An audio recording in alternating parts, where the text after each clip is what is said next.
Hola, buenas tardes. Soy el profesor Víctor Manuel Zamora Gaza y les voy a presentar el tema del proyecto Influencia de Factores Nutricionales sobre el desarrollo de diabetes mellitus 2 en adultos nayaritas como parte de la 12ª Jornada Científica Estudiantil de la Universidad de Vizcaya de las Américas. Este trabajo fue desarrollado en vista de que la dieta mexicana pues ha sufrido diferentes transformaciones, desde una dieta tradicional hasta lo que ya ahora conocemos como una dieta occidental. Y ese es un problema actualmente, esta globalización de nuestra dieta, ¿verdad? Lo cual ha traído diferentes enfermedades, como lo es la diabetes mellitus 2, una enfermedad multifactorial que puede deberse a factores genéticos, fármacos, estrés, microbiota, entre muchas otras cosas. Esta enfermedad crónica, en 2018 se reportó que en México, pues cerca de 10,3% de la población adulta, pues padece esta patología, mientras que en Nayarit, en reportes del 2012, se menciona que 8,05% de los adultos son los que presentan esta enfermedad.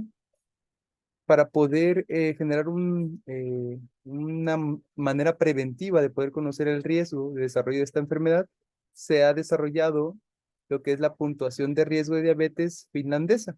Esta fue creada en el 2001 y que de forma muy rápida y muy sencilla, pues nos puede permitir conocer cuál es precisamente el riesgo de poder desarrollar esta enfermedad.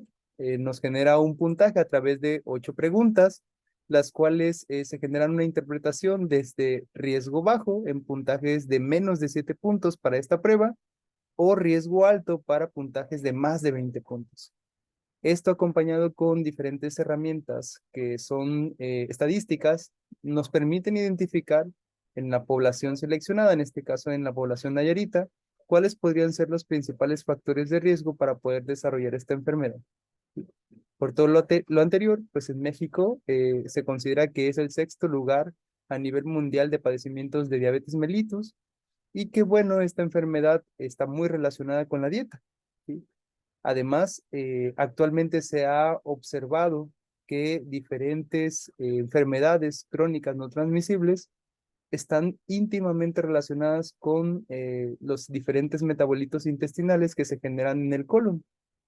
Esto nos puede permitir a nosotros identificar diferentes factores de riesgo, ¿sí? Al identificar qué metabolitos se generan y cómo estos se asocian con la dieta y a su vez con el riesgo del desarrollo de esta enfermedad. En el caso de la hipótesis, el consumo de carne roja y la baja ingesta de fibra dietética promueven la producción de metabolitos intestinales tóxicos como el paracresol, que disminuye la producción de metabolitos benéficos como ácidos grasos de cadena corta en las heces de pacientes nayaritas con alto riesgo de desarrollo de diabetes mellitus tipo 2 en comparación con pacientes con bajo riesgo, independientemente del estado nutricional. El objetivo del trabajo fue evaluar la influencia del estado nutricional, los hábitos alimenticios y los metabolitos intestinales como factores de riesgo para el desarrollo de la diabetes mellitus 2.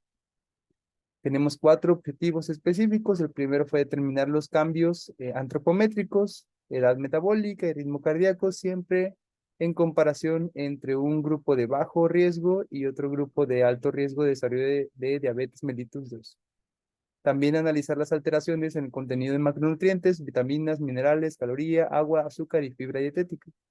Identificar las diferencias en los metabolitos intestinales en material fecal, en este caso los metabolitos ácido acético, propiónico, butírico y ácido valérico y pecresol. Y obtener una relación existente entre todas las variables estudiadas.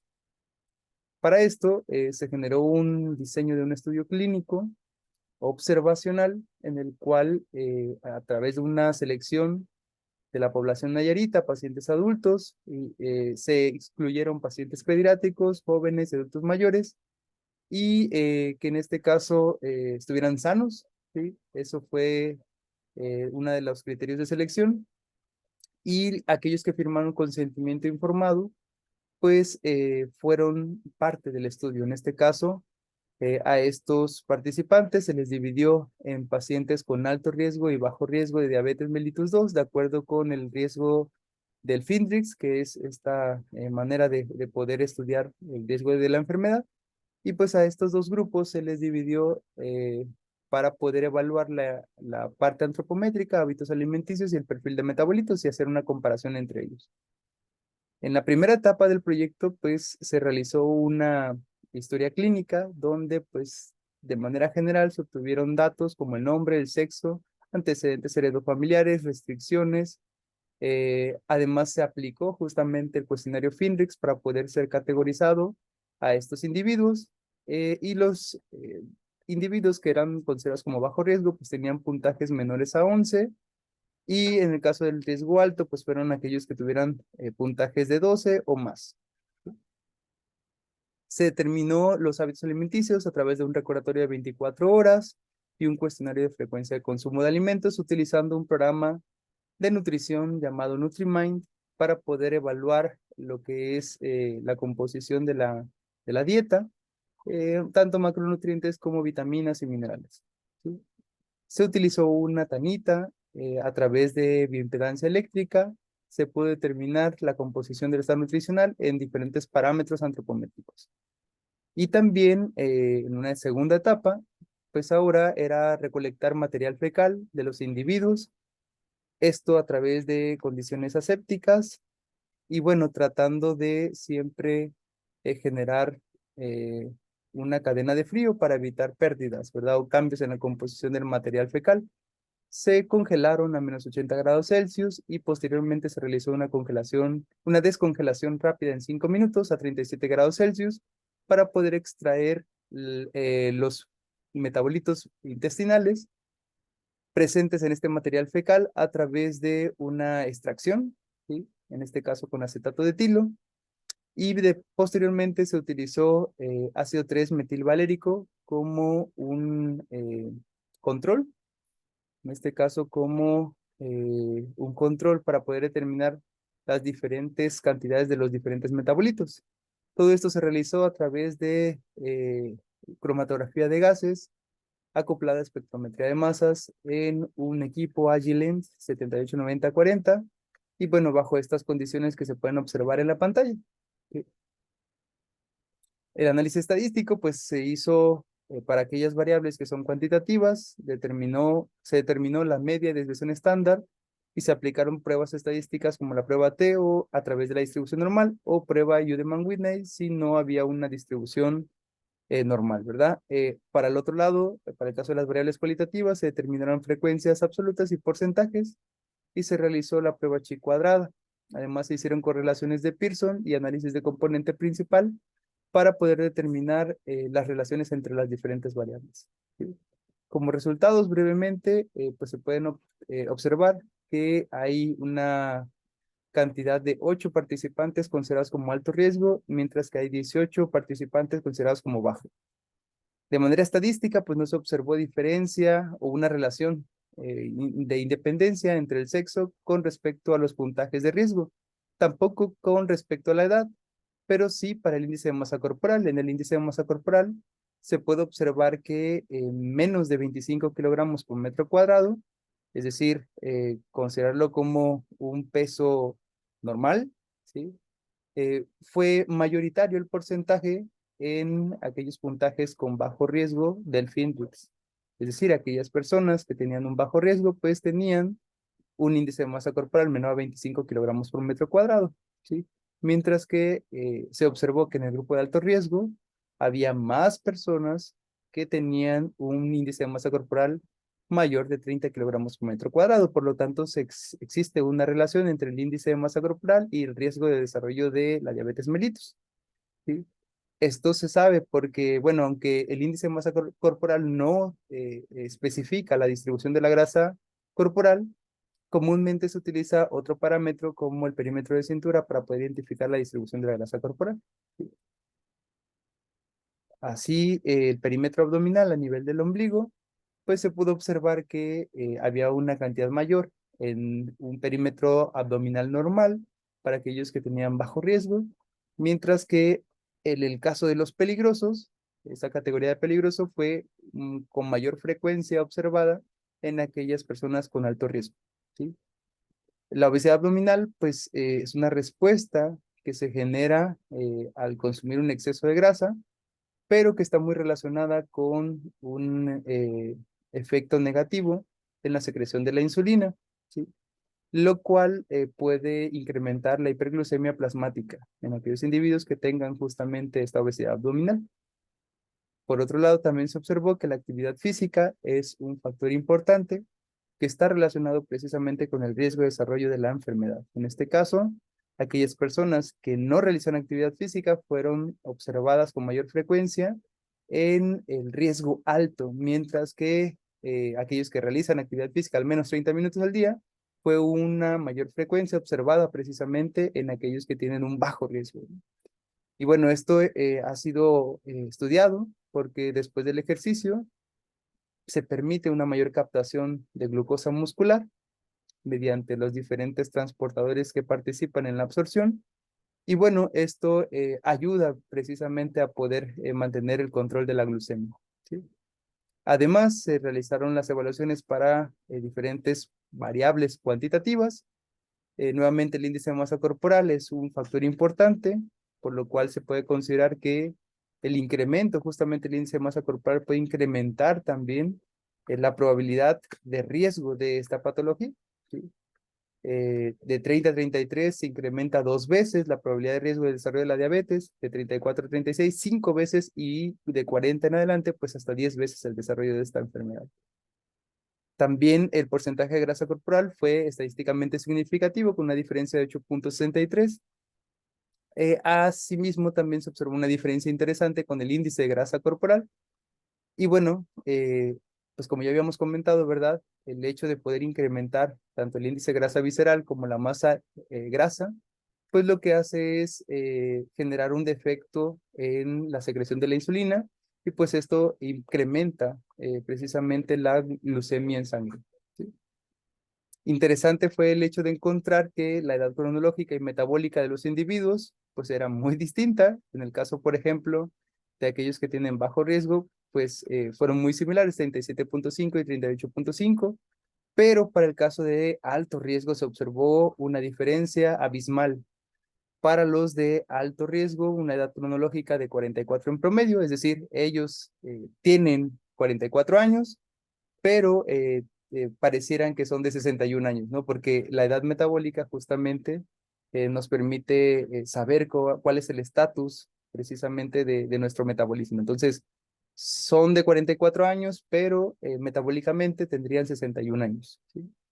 Esto está muy relacionada con la autofagia, que es el mantenimiento de la función y supervivencia de las células betas, precisamente del páncreas, que están involucradas en el proceso metabólico de la enfermedad, ¿no? De la diabetes mellitus, ¿sí? Entonces, la autofagia alterada puede disminuir la masa de células beta, y eso pues está directamente relacionado con una baja secreción de insulina pancreática, ¿sí? Entonces, pues de manera negativa está influyendo también esta edad metabólica que se presentan en ambos grupos, ¿sí? Por otro lado, el consumo promedio de los grupos de alimentos, de acuerdo a la encuesta de Ensanud, pues no se observó ninguna diferencia. Pareciera que los dos grupos consumen los mismos tipos de alimentos. El promedio por semana con respecto a la frecuencia solo se observó, en el caso de las bebidas, una diferencia estadística en el grupo del café, ¿sí? Pareciera que los de alto riesgo de desarrollo de diabetes tienen un consumo mayor de café, y esto podría estar relacionado con la forma de prepararlo, ¿no? Porque se ha mencionado que, pues aunque el café es un importante alimento antioxidante, la forma en la que se prepara puede alterar estas propiedades benéficas, ¿sí? Entonces, pues a veces se endulza en mayor cantidad o se utilizan otros tipos de sustitutos, mientras que en el caso del bajo riesgo se identificó que utilizaban más edulcorantes en lugar de este tipo de azúcar y sustitutos de crema, ¿no?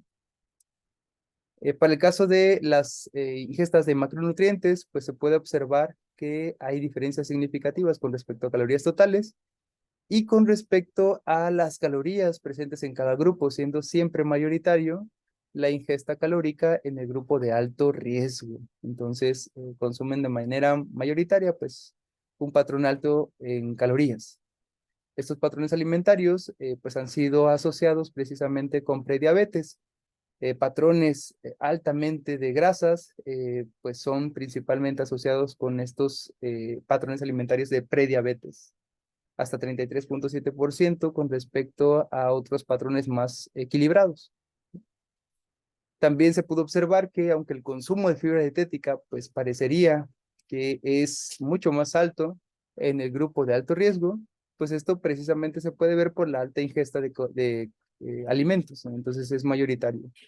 Mientras que en el de bajo riesgo pues se tiene un promedio de 16 y 18, que es lo que se ha reportado, aunque ninguno de los dos cumple con las recomendaciones, en este caso propuestas por la Organización Mundial de la Salud o la FDA. ¿Sí? En el caso de las diferentes vitaminas, pues no se observaron diferencias significativas con respecto a ellas, ¿sí? Aunque sí hay una pequeña disminución en el caso, por ejemplo, de bajo riesgo, ¿sí? Donde se ha mencionado que la recomendación de vitamina E es de 15 miligramos por día, pero no se cumple tampoco con esta recomendación. Y es sumamente importante la vitamina E porque pues está asociada con una respuesta antioxidante para combatir los radicales libres que puedan dañar la célula.